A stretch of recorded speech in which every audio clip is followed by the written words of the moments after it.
Hello friends, स्वागत है हमारे यूट्यूब चैनल पर। आपको नई नई कहानियाँ और इस कहानी के अगले पार्ट को सुनने के लिए हमारे चैनल को सब्सक्राइब करें, बेल आइकन दबाएं और अपने दोस्तों के साथ शेयर करें और कमेंट में बताएं कि आपको यह कहानी पसंद आ रही है या नहीं।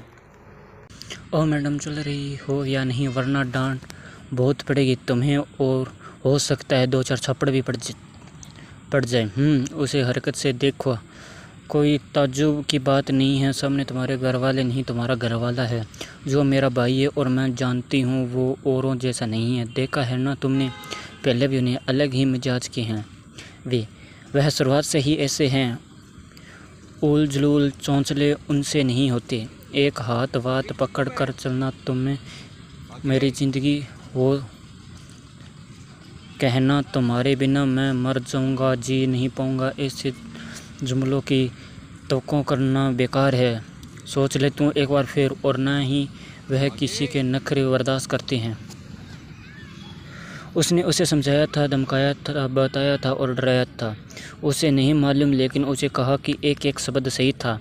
जेसिका ने उसे बहुत उलझन से देखा। वो सब बातों और हैरत से अनजान अपने आप काम में मशगूल था, जबकि यह निहारिका की उसकी सहेली और करण की बहन, और सगाई के बाद से ही वह उसके नाम से बहुत चिढ़ाती थी। और वह था ही ऐसा जहाँ तक जेसिका ने उसे देखा था। खैर, वो शॉपिंग के लिए यहाँ आई थी दोबारा।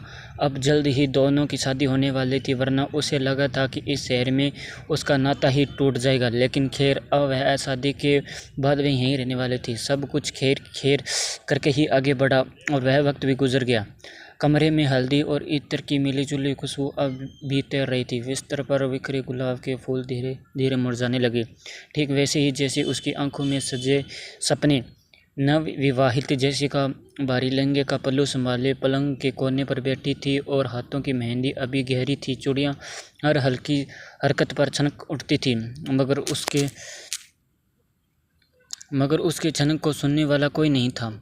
सामने बालकनी में उसके पति करण खड़ा था, फ़ोन कान पर लगाए धीमी आवाज़ में किसी से बातें कर रहा था। हाँ, नहीं, मैं ठीक हूँ, बस कुछ चीज़ें बदल जाती है ना। शादी के बाद काम पर कोई इफ़ेक्ट नहीं होगा। डोंट वरी, मैं जल्दी आने की कोशिश करूँगा। वह किसी लड़की से बात कर रहा था या किसी क्लाइंट से। उसे यह आदमी अब तक बराबर भी समझ नहीं आया था। ज़िंदगी कैसे गुजरेगी इसके साथ। जेसिका ने धीरे से उसकी ओर देखा और उसने सोचा था वह मुड़कर मुस्कुराएगा और उसके घबराहट समझेगा। शायद पास आकर कहेगा, बहुत सुंदर लग रही हो। मगर कर्ण ने एक बार भी पलट कर नहीं देखा। कमरे की घड़ी की टिक टिक अब उसे चुभने लगी थी। उसने हिम्मत करके धीरे स्वर में कहा, आप दूध लेंगे? करण ने फ़ोन हटाया बिना बस इतना कहा, नहीं, तुम सो जाओ। ना कोई अपनापन था, ना कोई उत्सुकता, ना वह चौहन जिसके लिए हर लड़की अपने मायके से विदा होकर आती है, जिसका की उंगली अपने ही कानों से खेलने लगी। आंखों में जमा पानी और उसके मुस्कान के पीछे छिपा चाह, मगर होठ कांप गए। शादी के बाद लड़की का सबसे बड़ा घर उसका पति होता है, मगर उसी पल उसे लगा कि वह घर के सबसे खूबसूरत कमरे में बैठी हुई थी। बेघर है। करण अब कमरे की लाइट बंद कर चुका था। वह बिस्तर के दूसरे किनारे पर जाकर लेट गया और पीठ उसके तरफ किए। वह देर तक जागती रही। उसने धीरे से अपना दुपट्टा समेटा और ताकि चूड़ियों की आवाज़ से उसे परेशानी न हो। फिर तकिए में चेहरा छुपाकर बहुत चुपचाप रोई, इतना चुपचाप कि उसकी ससुरियाँ भी नई दूल्हे को मर्यादा निभाती रही। वह बेखबर सोता रहा, बेपरवाह था या बनने की कोशिश कर रहा था, मालूम ही नहीं। सुबह की हल्की धूप खिड़की के सफ़ेद पर्दों से छनकर कमरे में उतर रही थी। नई दुल्हन के कमरे में आमतौर पर हंसी, शरारत और मीठी बातों की गर्माहट होती है, मगर उस कमरे में अजीब सी खामोशी पसरी हुई थी। जेसिका नींद से बहुत पहले ही जाग चुकी थी। पूरी रात ठीक से सो नहीं पाई थी वह। उसने धीरे से करवट लेकर कर्ण को देखा। वह उसकी तरफ पीठ कर गहरी नींद में था। जैसे कमरे में कोई और मौजूद ही ना हो। जेसिका कुछ पल उसे देखती रही, फिर बहुत संभल कर उठी ताकि उसकी नींद न टूट जाए। पायल की हल्की आवाज़ कमरे में गूंजी तो उसने तुरंत अपने कदम रोक लिए। उसे डर था कि कहीं उसकी वजह से करण परेशान ना हो जाए। ड्रेसिंग टेबल के सामने बैठकर उसने अपने बिखरे बाल ठीक किए। माँ का सिंदूर देखते ही उसके होठ पर एक फीकी मुस्कान आई और अगले ही पल बुझ भी गई।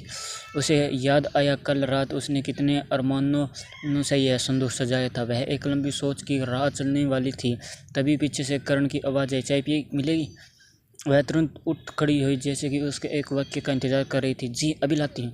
किसी भी तरह कोई बात हो और उनका रिश्ता चल पड़े, यह इंतज़ार था उसे, और इंतज़ार ही रह गया। उसकी आवाज़ में उत्साह था मगर दिल में खालीपन। वह चाय लेकर लौटी तो करण फ़ोन में व्यस्त था। उसने कप आगे बढ़ाया।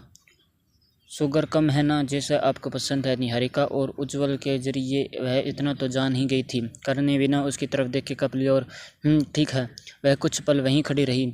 शादी से पहले वह थोड़ा थोड़ा जानने लगी थी और रिश्ता पक्का होने के बाद उस पर ध्यान देना भी शुरू कर दिया था। शायद वह पूछेगी तुम भी, या कहेगा बैठो, मगर करण स्क्रीन पर उंगली चलाता हुआ धीरे से जेसिका ने पूछा, आज कहीं जाना है क्या?